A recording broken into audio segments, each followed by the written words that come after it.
beneficent, the merciful. Today is the age of science and technology. So let us analyze whether the glorious Quran is compatible or incompatible with modern science. According to Albert Einstein, the famous physicist and the Nobel Prize winner, who I'm told also addressed this historic Oxford Union, he said, "Science without religion is lame, and religion without science is blind." Let me remind you, the glorious Quran is not a book of science, S-C-I-E-N-C-E, but it's a book of signs, S-I-G-N-S. It's a book of ayats, it's a book of verses. And the glorious Quran has more than 6,000 signs, 6,000 ayats, 6,000 verses, out of which more than 1,000 speak about science. As far as my talk today is concerned, I will only be speaking about scientific facts. I will not be speaking about scientific hypotheses and theories, which all of us know many a time, these theories and hypotheses take U-turns. In the field of astronomy, a few decades earlier, in the 1970s, there were a group of scientists who described how the universe came into existence, for which they got the Nobel Prize. This they called as the Big Bang. And these scientists said that initially our universe was one primary nebula. Then there was a secondary separation. There was the Big Bang, which gave rise to galaxies, the stars, the planets, the sun, as well as the earth on which we live. This they called as the Big Bang. This, what the scientists discovered about 40 years back, is mentioned in the Quran 1400 years ago, in Surah Anbiya, chapter number 21, verse number 30, where it says, "Avalam yaral lazina kafaru." Do not the unbelievers see? Anna samawati wal arda kanat ratqan fafataqnahuma. That the heavens and the earth were joined together and we clove them asunder. This Big Bang, which the scientists discovered recently, is mentioned in the Quran 1400 years ago. Previously, we human beings, we thought that the world was flat. It was in 1577 when Sir Francis Drake sailed around the earth that he first time proved that the earth on which we live, it is spherical in shape. The Quran mentions 1400 years ago in Surah Naziyat, chapter number 79, verse number 30, "Wal arda ba'da zalika dhaha." And thereafter, we have made the earth egg-shaped. One of the meaning of daha is an expanse, and the earth is an expanse. The other meaning is derived from the Arabic word dhuya, which means an egg. And today we know the earth is not completely round like a ball. It is flattened from the pole. It is geospherical in shape. And if we analyze, the Arabic word dahaha doesn't refer to a normal egg. It specifically refers to the egg of an ostrich. And if we analyze, the egg of an ostrich is too geospherical in shape. Imagine, the glorious Quran 1400 years ago says that the earth is geospherical in shape. Previously, we thought that the light of the moon was its own light. Recently, we have come to know that the light of the moon is not its own light, but it is a reflected and borrowed light.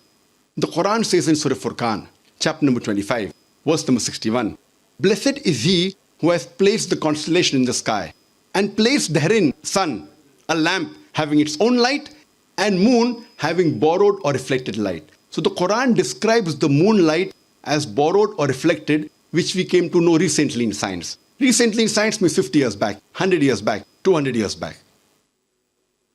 When I was in school, I passed my school in 1982, about 29 years back.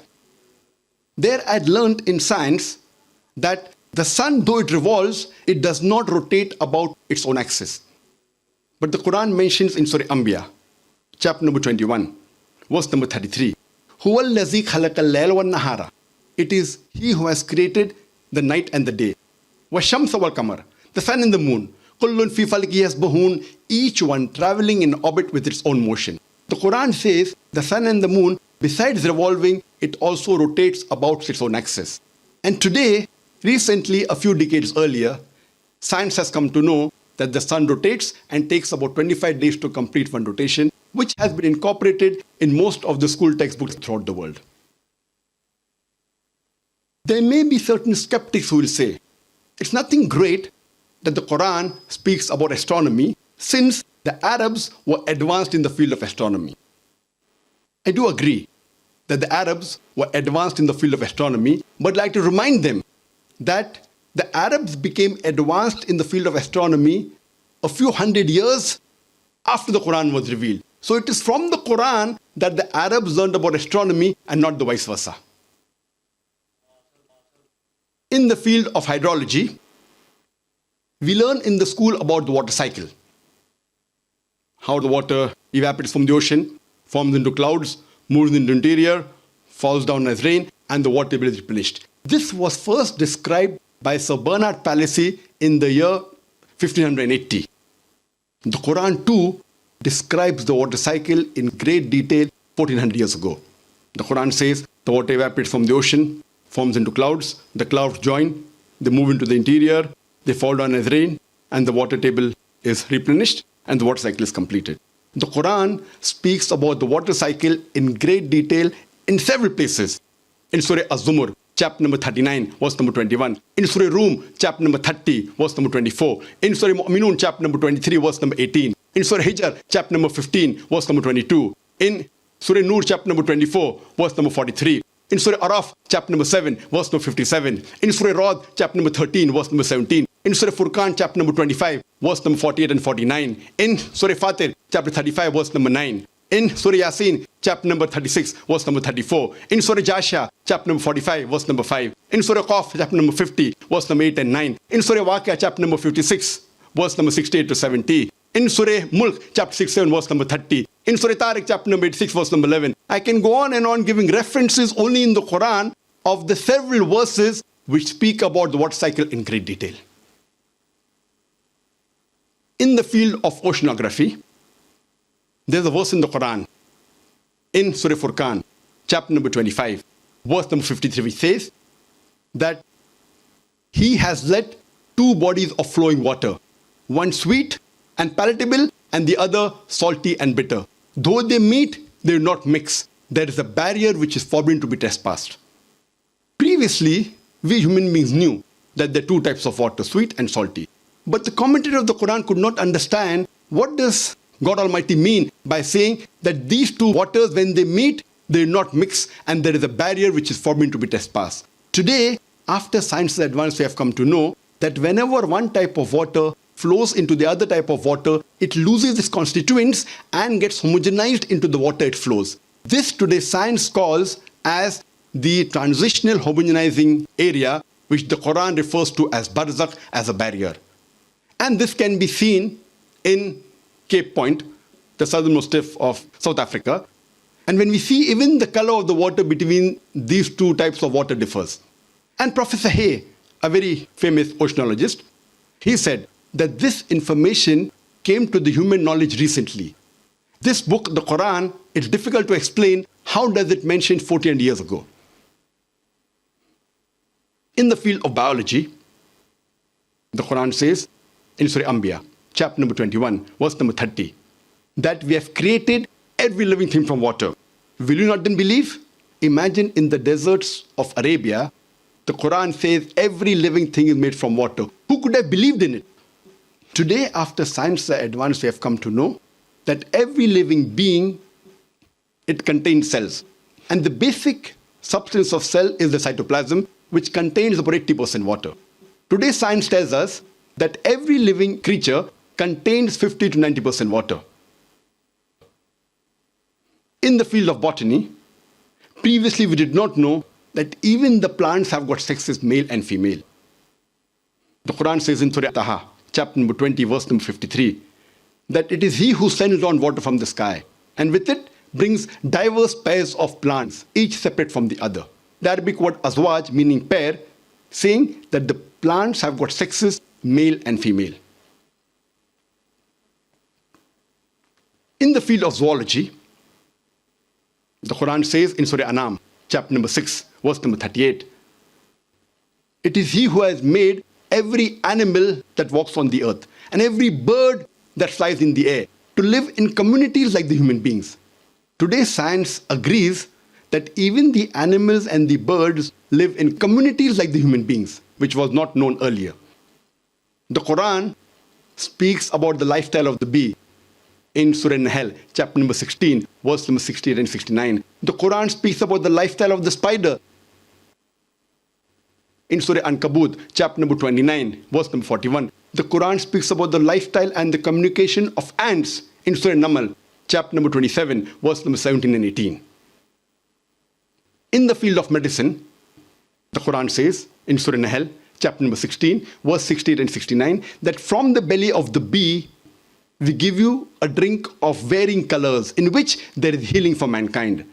It is recently we have come to know that the honey that we have is obtained from the belly of the bee. And today science agrees that there are mild antiseptic properties in honey and it is even a healing for mankind. In the field of physiology, the Quran describes the blood circulation and the production of milk in a nutshell in Surah Nahl, chapter 16, verse number 66. 600 years after the Quran was revealed, Ibn Nafis, he made it known to the world about the production of milk and blood circulation.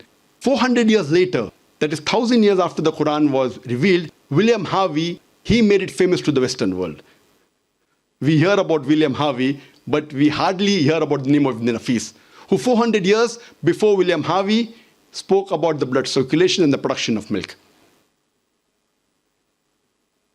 In the field of embryology, the Quran describes the various embryological stages of the human development in great detail in Surah Mu'minun, chapter number 23, verse number 12 to 14. It says that the human we were nutfa, then we made it into an alaka, a mudga, a zaman, that human beings are created from a minute quantity of fluid. Then it made it into alaka, that is a leech-like substance. Then made it into a chewed-like lump. Then made it into bones. Then clothed the bones with flesh.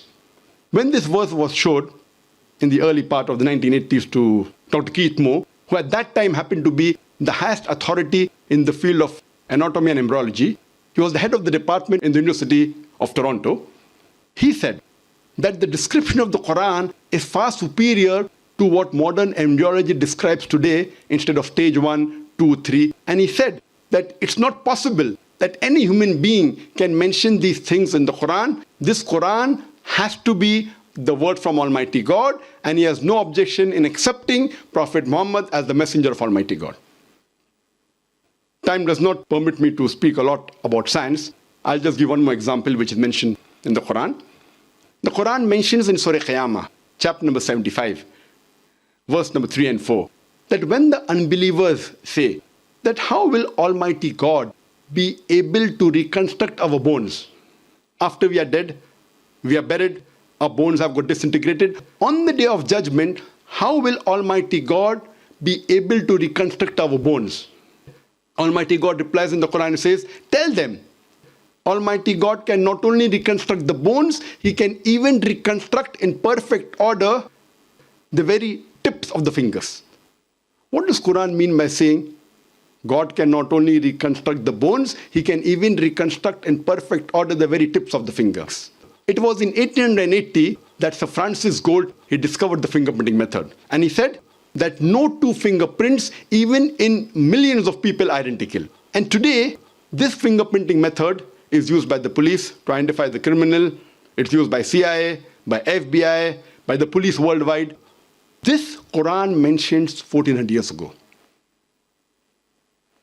Francis Bacon, a very famous philosopher, he said, little knowledge of science makes a person an atheist, but in-depth knowledge of science makes a person a believer in God.